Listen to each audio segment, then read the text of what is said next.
오직 너희는 그리스도의 복음에 합당하게 생활하라. 이는 내가 너희에게 가보나 떠나 있으나 너희가 한 마음으로 서서 한 뜻으로 복음의 신앙을 위하여 협력하는 것과 무슨 일이든지 대적하는 자들 때문에 두려워하지 아니하는 이 일을 듣고자 함이라. 이것이 그들에게는 멸망의 증거요 너희에게는 구원의 증거니 이는 하나님께로부터 난 것이라. 그리스도를 위하여 너희에게 은혜를 주신 것은 다만 그를 믿을 뿐 아니라 또한 그를 위하여 고난도 받게 하려 하심이라. 너희에게도 그와 같은 싸움이 있으니 너희가 내 안에서 본 바요 이제도 내 안에서 듣는 바니라. 아멘. 사람을 4등급으로 나눈 유머가 있는데요. 먼저 학생에 대한 등급입니다. 1등급은 선생님과 친구들이 모두 좋아한다. 2등급은 친구들이 좋아한다. 3등급은 학교 구매 매점 주인이 좋아한다. 4등급은 PC방 주인이 좋아한다. 그런데 이제 아들에 대한 등급인데요. 1등급은 뭐냐? 공부까지 잘한다. 2등급은 말은 잘 듣는다. 3등급 몸은 건강하다. 4등급 지 애비 닮았다. 저희 애들은 다 지 애비 닮은 4등급입니다. 여러분, 자녀가 부모를 닮는 게 얼마나 좋습니까? 물론 부모가 가지고 있는 존경받는 모습을 닮는 건 참 좋지 않습니까?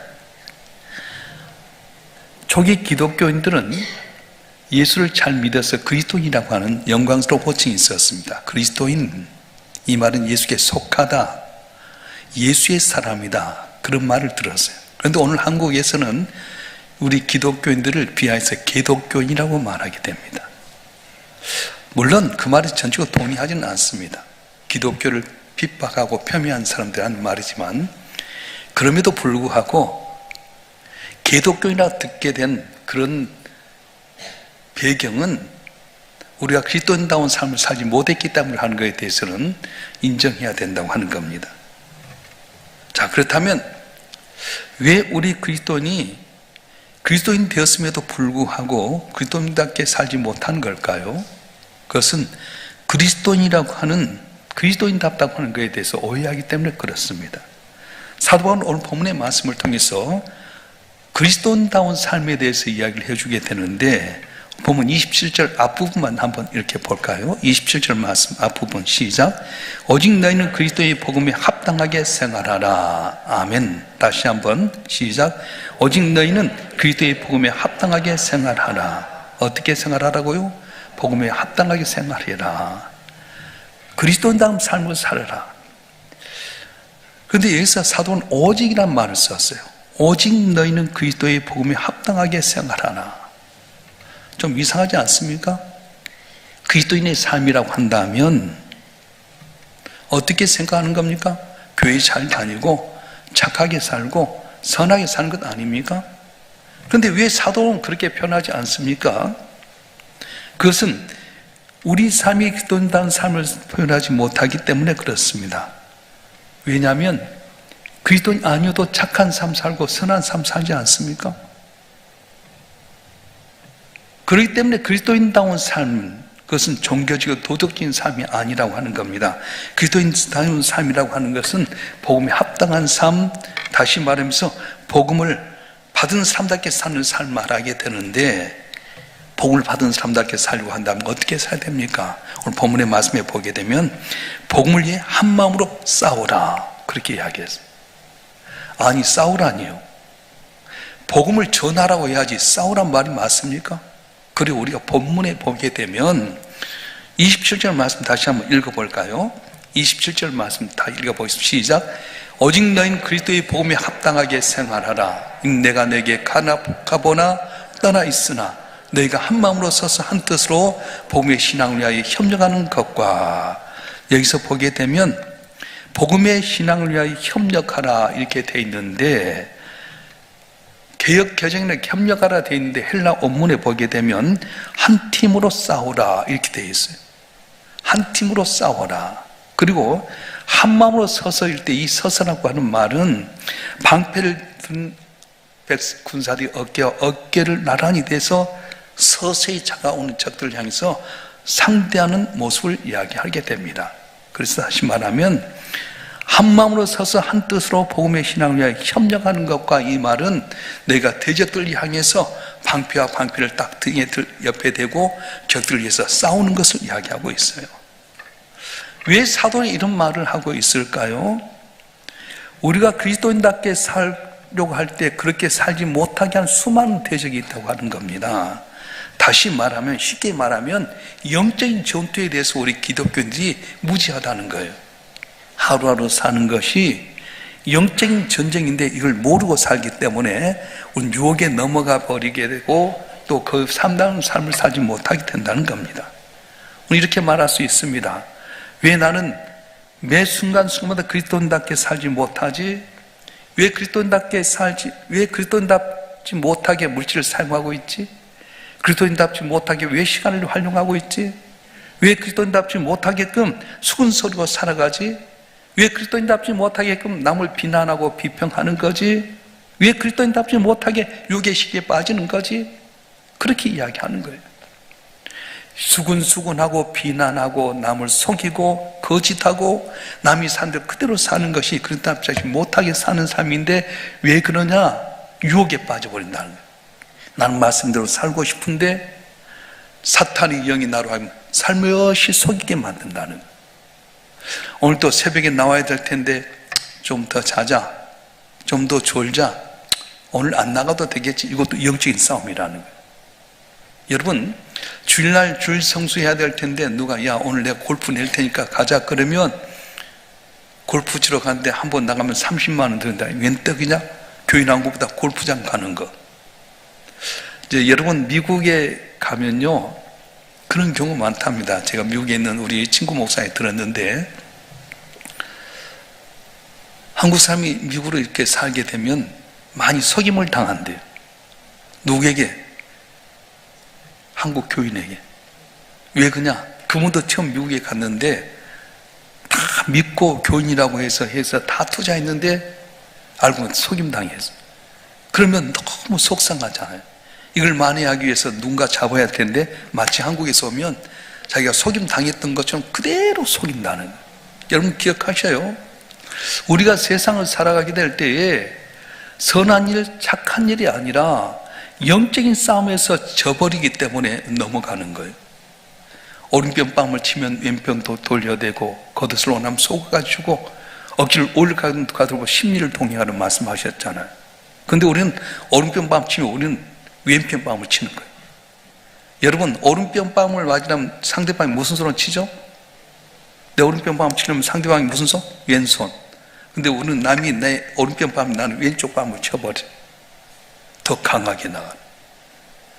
겉옷을 원하면 속옷을 하면 우리가 예수님의 겉옷이 비싸잖아요. 속옷을 하면 겉옷까지 줘라.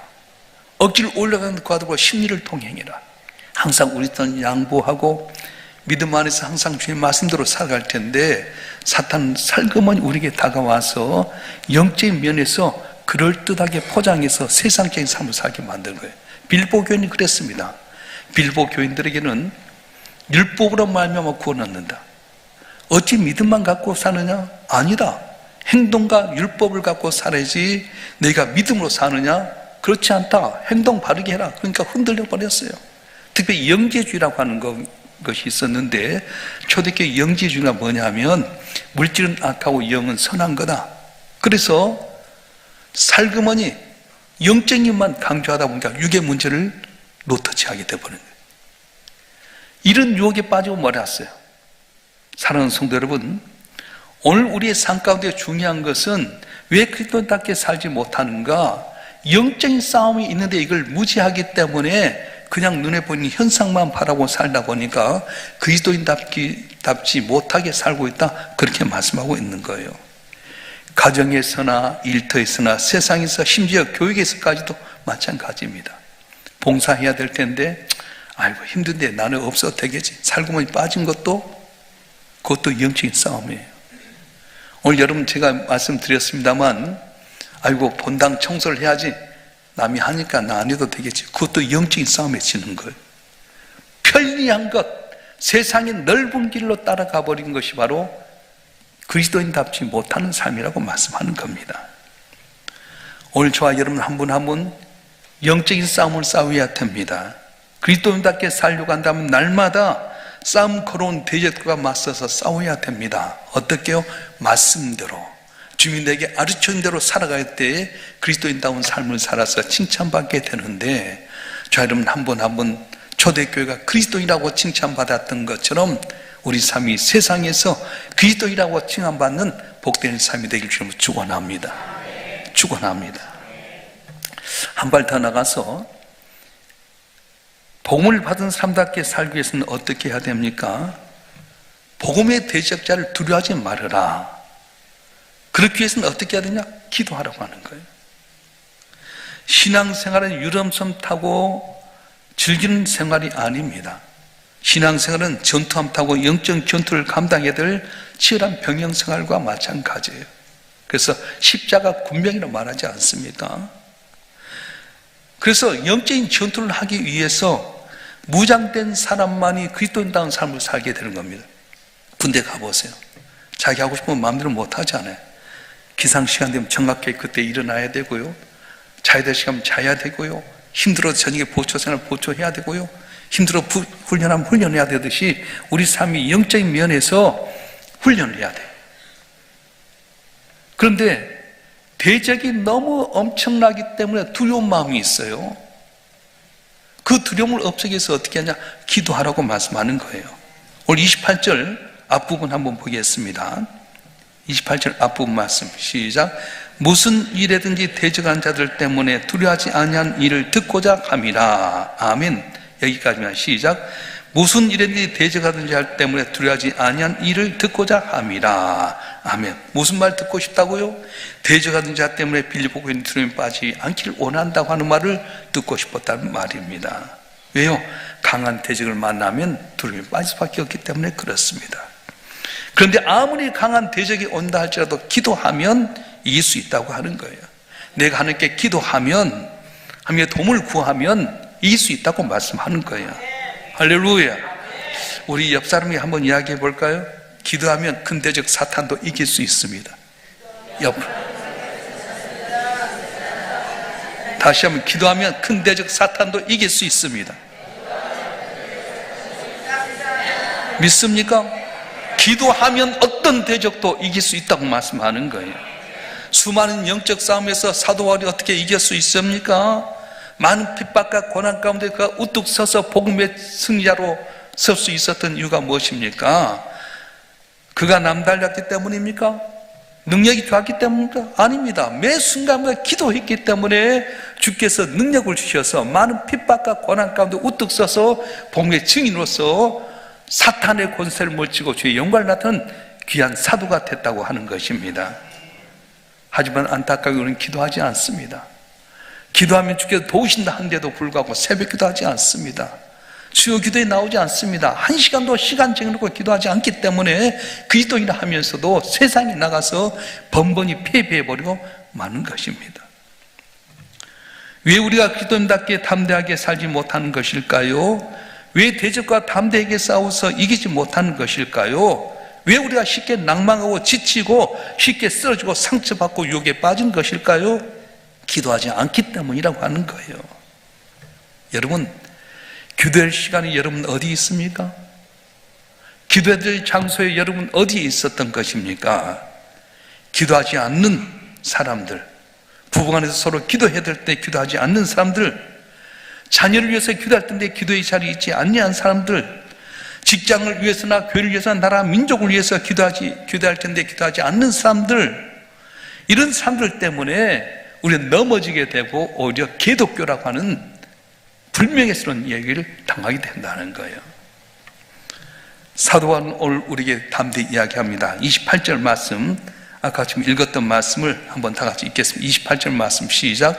무슨 일인지 대적하는 자들 때문에 두려워하지 아니하는 이를 듣고자 함이라. 이것이 그들에게는 열망의 증거요 너희는 구원의 증거니 하나님께로부터 난 것이라. 아멘. 여러분, 대적이 두렵습니까? 염려하지 마세요. 기도하면 물러갈 줄 믿습니다. 마귀와 맞서 싸우라 그럼 너희를 피하자 했던 것처럼 내가 예수의 이름 붙들고 나가면 사탄은 한 길로 다 7길로 물러갈 줄 믿습니다. 영적인 전쟁을 깨닫지 못하기 때문에 우리는 번번이 유혹에 넘어가게 되고요, 지게 된 이유는 뭐냐면 기도하지 않기 때문이라는 거예요. 오늘 본문의 말씀 가운데 보면 복음받은 사람답게 살기 위해서 우리는 어떻게 해야 되느냐, 복음 위에 받는 고난을 특별한 은혜로 알아라, 그렇게 이야기했어요. 고난이 뭐라고요? 특별한 은혜라는 거예요. 우리 28절 다시 한번 읽어보겠습니다. 후반절 말씀 제가 한번 읽겠습니다. 이것이 그들에게 멸망의 증거요 내게는 구원의 증거니 하나님께로부터 난 것이라. 여기 같이 읽어보겠습니다. 28절 후반절 이것이부터 시작. 이것이 그들에게는 멸망의 증거요 내게는 구원의 증거니 하나님께로부터 난 것이라. 아멘. 이것이 뭘까요? 뭐가 대적들의 멸망의 증거고 우리에게 구원의 증거라고 하는 것일까요? 공동 번역에는 이것을 용기로 표현하고 있어요. 복음의 신앙을 증거하기는 용기가 필요하다. 행위와 율법을 강조하는 그들에게 믿음으로만 구원받는 사실을 증거하는 용기가 필요한 겁니다. 우리 믿음을 포기하도록 계속 세속적으로 밀려오는 그런 권력 앞에서 담대히 싸기 위해서는 용기가 필요하다, 그렇게 말씀했어요. 그런데 이것은 단순한 용기만을 이야기한 것 아닙니다. 무엇입니까? 용기를 갖고 대적과 싸우다가 맞게 될 박해와 죽음, 다시 순교를 의미하고 있어요. 내가 대적과 싸우다가 핍박이 오고 죽음이라도 있어도 그걸 감당하는 것이 바로 담대한 용기라고 말씀하는 겁니다. 여러분, 그럴 때 내가 죽고자 나가게 되면 그들이 멸망이고 나는 구원의 승리라고 말씀하는 거예요. 그 구원의 증거가 무엇입니까? 로마에 가보면 카타콤이라고 있지 않습니까? 그리스도의 지하 동굴 무덤이에요. 이걸 로마에만 120개의 카타콤이 있다고 합니다. 여러분, 로마에 우리 성지순례 가면 카타콤 가봤잖아요. 카타콤에 가보면 성 세바티안 무덤이 있습니다. 성 세바티안 이 사람은 3세기 사람인데, 그때 디오클레티안 황제가 굉장히 많이 핍박을 했는데 이분 귀족이었어요. 로마의 군인이었습니다. 그런데 은밀한 가운데 그가 예수를 믿기 시작합니다. 그런 가운데 자기의 동료들이 어느 날 예수 믿는 크리스천들이 잔인하게 처형되는 걸 보면서 그걸 보다 못해서 자기 신앙을 고백하게 된, 나도 그리스도인이다. 그래가지고 그가 순교를 하게 됩니다. 일설에 의하면 황제가 너 예수를 부인하면 나 죽겠다. 아닙니다. 예수가 나의 구세주입니다. 화살로 쏴라. 화살로 딱 쐈는데도 불구하고 화살 맞으면서도 예수만이 구원자입니다. 하나님의 아들입니다. 그러니까 때려 죽여라. 그래서 화살 맞고도요, 복음 전하니까 때려서 죽였는데 결국은 때려 죽여갖고 너무 하수까지 빠뜨렸어요. 이렇게 죽은 사람들이 바로 카타콤, 그리스도의 공동무지에 있습니다. 거기에 보면 우리가 가서 보면 많은 사람들이 있어요. 약 400만 구의 시신이 담겨져 있습니다. 또 여러분, 콜로세움이라는 경기장 가보셨잖아요. 콜로세움 경기장에 가서 예수님 삶을 핍박하게 될 텐데, 그때 이제 맹수들 사자를 풀어가지고 그리스도를 잡아 죽게 만들었어요. 근데 마지막 올라갈 때 이야기합니다. 네가 만약 예수를 부인하고 황제만이 주라고 이야기한다면 황금마차를 타고 나가게 되고 로마 시민권을 주겠다. 그런데도 그들은 예수만이 하나님의 아들과 구원자입니다. 그래서 결국은 사자의 밥이 되고 찢겨서 죽었어요. 카타콤에 보게 되면요, 머리가 없는 유골도 있고 팔다리가 없는 유골도 있습니다. 그럼 크고 작은 무덤도 있는데 어린애들 무덤도 있습니다. 엄마 아빠가 믿음 생활을 했기 때문에 그 자녀들도 그 모습을 따라가서 죽었어요. 믿음을 지켜가면서 죽은 엄마 아빠의 모습을 봤던 어린애들에게 얼마나 감동입니까? 저는 카타콤에 가서 보면서 얼마나 우는지 몰라요. 예수가 나의 구원자이시기 때문에 세상의 모든 부귀 영화도 다 버려야 되고 내 자식들까지도 캄캄한 밤에 살아야 될 삶을 산다면 어떻게 할 것인가? 예수 믿을 것인가? 용기가 없더라. 초대교회는요, 예수만이 하나님의 아들이고 구원자임을 믿었어요. 그래서 대적들이 자기들 예수가 아니면 살려준다고 하는 유혹이 있었음에도 불구하고 예수만이 하나님의 아들이고 예수만이 우리 구주라고, 내 자녀들도 다 인생의 길 막힐지라도 영원한 천국이 있음을 믿고 사자의 밥이 되기도 하고 십자가에 못 박혀 죽기도 하고 목이 잘려 죽기도 해서 카타콤에 가면은 머리 없는 유골, 팔다리 없는 유골, 애들의 유골까지 다 있는 겁니다. 그래서 본문 오늘 29절 30절은 사도 바울은 우리에게 이렇게 말합니다. 29절 30절 말씀 한번 읽어볼까요? 시작. 그리스도를 위하여 너에게 은혜를 주신 것은 다만 그를 믿을 뿐 아니라 또한 그를 위하여 고난도 받게 하려 하심이라. 너에게도 그와 같은 싸움이 있으니 내가 내 안에서 본 바요 이제 내 안에서 듣는 바니라. 아멘. 우리도 이런 싸움이 있어야 됩니다. 복음 받고 복음을 위해 참된 그리스도인으로 살았던 바울이 겪었던 싸움, 아니 사도 바울의 편지를 받았던 빌립보 교인이 복음 위해서 살 때 겪었던 싸움, 그 싸움이, 그 고난이 오늘 또 우리에게 있다고 하는 거예요. 예수님답게 살려고 할 때 우리는 세상에 핍박이 있습니다. 고난이 있습니다. 손해가 있을 수 있습니다. 그럼에도 불구하고 예수님만이 나의 구주요, 나의 구원자요, 하나님의 아들이라고 믿고 그분 따라 살면 더디감 같지만 먼저 되게 되고요, 이 땅의 삶도 하나님께 책임져주면 영원하신 천국에 갔을 때 크게 상급받는 영원한 천국을 수여하는 우리 모두가 될 줄로 믿습니다. 나 같은 죄인 살리기 위해서 그 모진 고난 당하시고 마침내 십자가에 죽으신 주님을 위해 죽으심으로 말미암아 구원받은 우리가 어떻게 살아야 되겠습니까? 고난의 길마저도 값진 은혜라고 살아가길 때 세상을 넉넉히 쓴 은총을 준다고 말씀하셨습니다. 오늘 우리가 구원받은 그리스도를 어떻게 살아야 합니까? 세상 사람처럼 육의 것만 바라보고 영적인 싸움이라는 사실을 잃어버리다 보니까 그리스도인답게 살지 못한 모습은 아닙니까? 우리의 대적으로 말미암아 두려움 속에서 말씀대로 살지 못하고 있는 건 아닙니까? 믿음으로 살아가게 될 때 내게 주어진 고난이 특별한 은혜임을 모르고 살아가고 있는 것은 아닙니까? 이제 우리가 그리스도의 정체성을 가지고 하루의 삶 영적인 싸움이라는 생각을 하시고 항상 두려움에서 벗어나 기도하시고 잠깐의 고난이 있을 때 이것도 특별한 은혜임을 깨닫고 감당함으로 말미암아 넌 내 마음에 합한 자라 인정하는 진정한 그리스도인이 되길 주님으로 축원합니다. 축원합니다. 우리 한번 다 같이 통독 기도하십시다. 우리가 그리스도인답게 사는 건 무엇입니까? 영적인 싸움임을 알고 살아가는 거예요. 세상에 대적이 많이 있을지라도 기도하면 이길 수 있다는 믿음 갖고 사는 거고요, 내가 믿음 갖고 살기 때문에 고난이 올 때 이것도 특별한 은혜임을 생각하고 사는 것이 승리의 비결인데, 혹시 그렇게 살지 못하면 회개하고 주여 주신 말씀 내가 그리스도인답게 살아서 주의 기쁨이 되고 세상에서도 칭찬받는 삶이 되게 해달라고 주여 삼창하고 통수로 기도하겠습니다.